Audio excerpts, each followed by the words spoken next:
শুভ সকাল আমার প্রিয় বন্ধুরা, তোমরা সবাই কেমন আছো? আশা করছি তোমরা সবাই খুব ভালো আছো।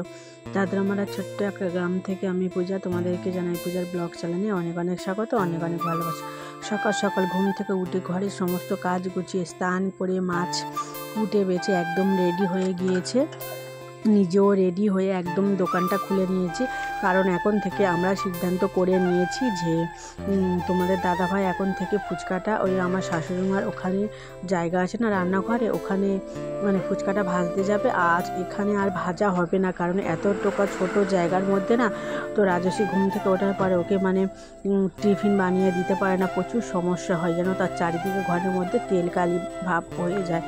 তো এর জন্য দুজনে সিদ্ধান্ত করে নিয়েছি সকাল থেকে আমি ঘুম থেকে উঠে তাড়াতাড়ি দোকানটা খুলবো আর তুমি ফুচকা ভাজতে চলে যাবে, তো যেহেতু বাচ্চাগুলো এখন বেলে দিচ্ছে বলে তাই জন্য। তো এদিকে দেখো আমি দোকানটা কিছুক্ষণ আগেই খুলে দেখো এখন ধূপটা গেঁথে দিচ্ছি, ঠাকুরকে মানে ধূপটা দেখিয়ে দিলাম।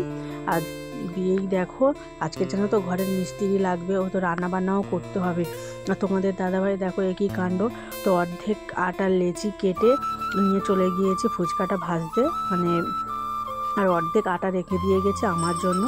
তো আমি দেখো লেচিগুলোকে বসে বসে আস্তে আস্তে কেটে নিয়েছি, যেহেতু সকালের দিকে তেমন একটা খরিদ্দার আসে না, তো ওই যে 9টা সাড়ে 9টার দিক থেকে ওই খরিদ্দারটা আসে তখনই বাজার করে। সকাল থেকে প্রায় বসেই থাকি, তো আর কি করা যাবে।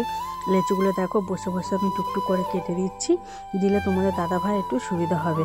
আর এদিকে দেখো তো শ্বশুরমশাই গিয়েছিল কাজে, তো সেখান থেকে ওনারা তো পকোড়া দিয়েছিল না, সেই পকোড়া মানে অর্ধেক আমাকে দিয়ে গেছে, যেহেতু আমার রাজস্বী সোনা খেতে ভালোবাসে।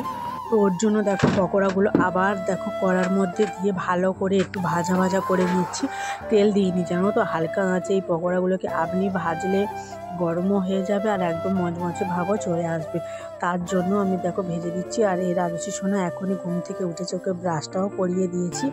আর এদিকে দেখো মিস্ত্রি ঘরে কাজ হচ্ছে না, তো তাদের জন্য দেখো ভাত আমার হয়ে গিয়েছে, আর এখন দেখো আমি কলমি শাকটা কেটে নিচ্ছি। তো আমার রান্না বান্না অর্ধেক হয়ে এসছে, আবারও মানে এখনও বাকি রয়েছে। আর এদিকে দেখো তো ভেবেছিলাম ঝাল করব না, তো মাছের ঝাল বানিয়েছি আর শাক ভাজাতে খেতে পারে, তো এর জন্য দেখো আমি একটু ডালটা বসিয়ে দিয়েছি, ডালটা হয়ে এসছে। তো ডালটা এবার আমি সোমবার দিয়ে দেবো। তো কলমি শাকগুলো না মিস্ত্রি দাদারা তুলে দিয়েছে, তো বলেছে আমাকে ভেজে দেওয়ার জন্য, তো তাই জন্য দেখো আমি ওদেরকে ভেজে দেবো। তো আমি নিজে তো নামি না পাঁকে, ভীষণ মানে পাঁক পুকুরটাই জানো তো, তো এর জন্য আমি না পুকুরে নামতে পারি না, তো ওনারা তুলে দিয়েছে, দিতে ওনাদের দেখো আমি ভাজি করে দেবো, একটু রসুন পেঁয়াজ শুকনো লঙ্কা দিয়ে ভালো করে ভাজা করে দেবো, তো খাবে। এখানে দেখো প্রচুর কলমি শাক হয়ে আছে যেন তো, তুললে অনেক হবে, আর কিন্তু যেন তো পোকা লেগে গিয়েছে শাকগুলো, যেগুলো নতুন নতুন ডোক ছেড়েছে সেগুলোই একদম। আর কোথায় কাজ হচ্ছে জানো, প্রায় 1 বছর হতে যায় এই ঘরটা, মানে 1 বছর চলে গিয়েছে বর্ষার মধ্যে। তো এই জানো তো এই যে নিচে পিলিয়ারগুলো দেওয়া হয়েছিল, তো প্লাস্টার করতে পারিনি, কারণ অনেক কষ্ট করে তো তিল তিল করে এই ঘরটা তো মানে করেছি। এটা আমাদের কাছে কিন্তু রাজপ্রাসাদের থেকে কম নয়, কিন্তু এটা কি বলো তো নিজে মানে কষ্ট করে গুছিয়ে গুছিয়ে আমরা এই তিল তিল করে ঘরটা গড়ে তুলেছি, আমরা জানি এর মর্মতা কত। কেউ কিন্তু আমাদের পাশে ছিল না সাহায্য করার মতন, নিজের দুজনের পাশে থেকে ঘরটা বানিয়েছি।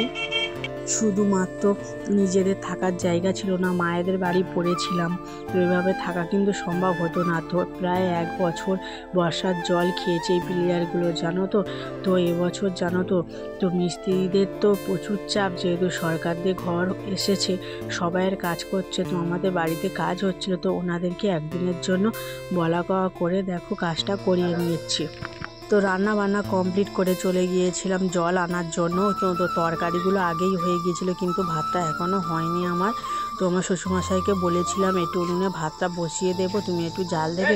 তো উনি জানো তো আমাদের যেহেতু কাজ করছে বলে ওই জন্য আর ভাতটা বসিয়েও দিল না, চলে গিয়েছিল কোথায়।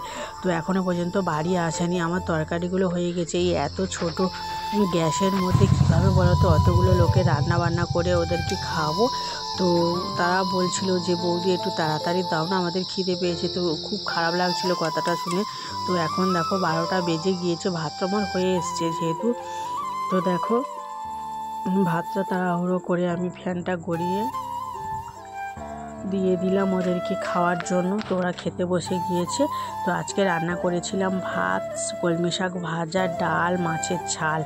তো এইগুলো রান্না করেছিলাম। তারপর ওদের খাওয়া মানে খেতে দিয়ে দিয়েছি। তারপরে যেন ওই যে বাসনগুলো পড়েছিল, ভীষণ তো রাস্তার ওপর রোদ, তো কলের জল এনে বাসনগুলো মাজতে হয়, তো রেখে দিয়েছিলাম।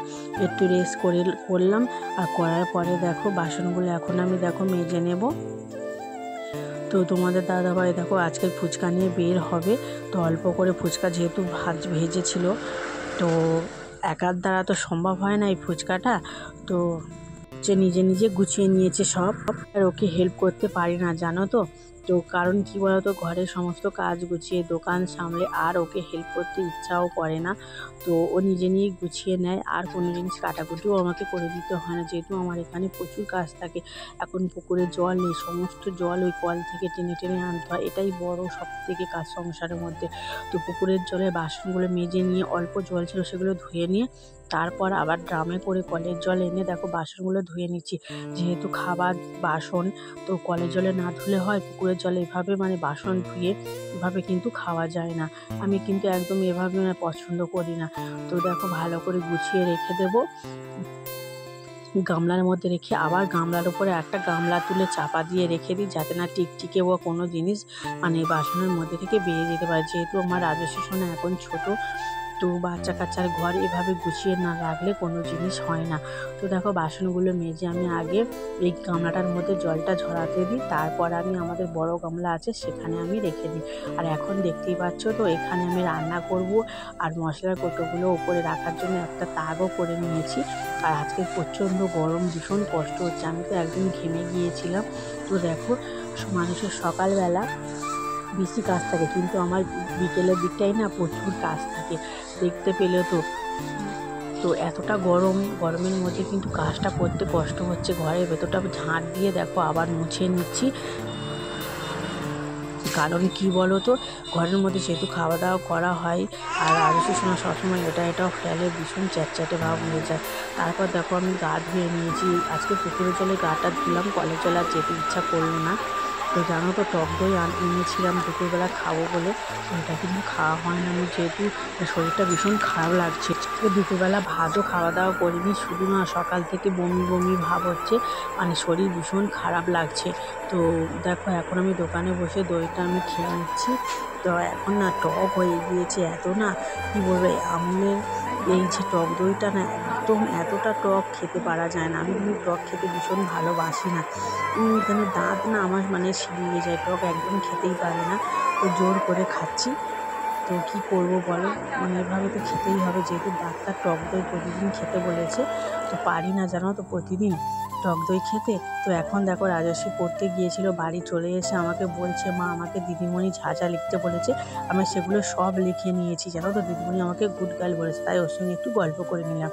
তো বন্ধুরা, ভিডিওটা আর বেশি বড় করতে পারবো না। ভিডিওটা কেমন লাগলো তোমরা অবশ্যই জানিও। আর ভিডিওটা দেখার পর প্লিজ তোমরা একটা কমেন্ট করে যাও, আর আমাকে একটু সাপোর্ট করো। তোমাদের সাপোর্ট পাওয়ার অপেক্ষায় আমি কিন্তু রয়েছি। আমি কিন্তু প্রত্যেক বন্ধুদের সাপোর্ট করে আছি, সবার ভিডিও দেখি, কমেন্ট করি, কিন্তু আমার ভিডিও দেখার পর অনেকে লাইকও করে না আর কমেন্টও করে না। তো যাই হোক বন্ধুরা, তোমরা আমার পাশে থেকো, আমাকে প্লিজ কমেন্ট করো। ভিডিওটা কেমন লাগলো তোমরা কিন্তু অবশ্যই জানিও। আজ তবে আসি, টাটা, গুড নাইট।